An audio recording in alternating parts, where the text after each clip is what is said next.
კურს დამთავრებულს ლიცენზიას თუ აძლევთო? ესეთი კითხვა დამისვეს.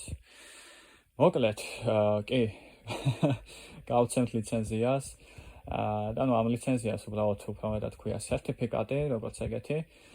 ლიცენზია უფრო ჩვენ გვჭირდება თევზაობისთვის ან სანადიროთ ან რაღაცა ეგეთ ამბებში. ჩვენ სერტიფიკატი გადაეცემა ყველა ჩვენ კურს დამთავრებულს, ორ ენაზე არის ეს სერტიფიკატი.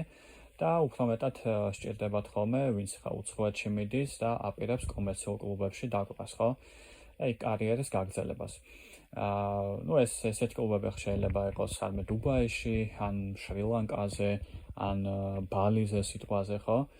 როგორც ეგეთი ჩვენი მოსწავლეები დღეს უკრავენ ესეთ სივრცეებში და შესაბამისად კი, რა თქმა უნდა, ხ დამატებითი ბენეფიტი და პლუსი არის სერტიფიკატის ქონა, როგორც ეგეთი, მაგრამ 90% შემთხვევაში კლუბი უბრალოდ არ ითხოვს ამ სერტიფიკატს, კლუბი ითხოვს DJ-ისგან მის გამოცდილებას, როგორც ეგეთს, ანუ რამდენად კარგად გადაყავს შენ ტრეკები, რამდენად კარგი სელექცია გაქვს მუსიკის მხრივ, ხო?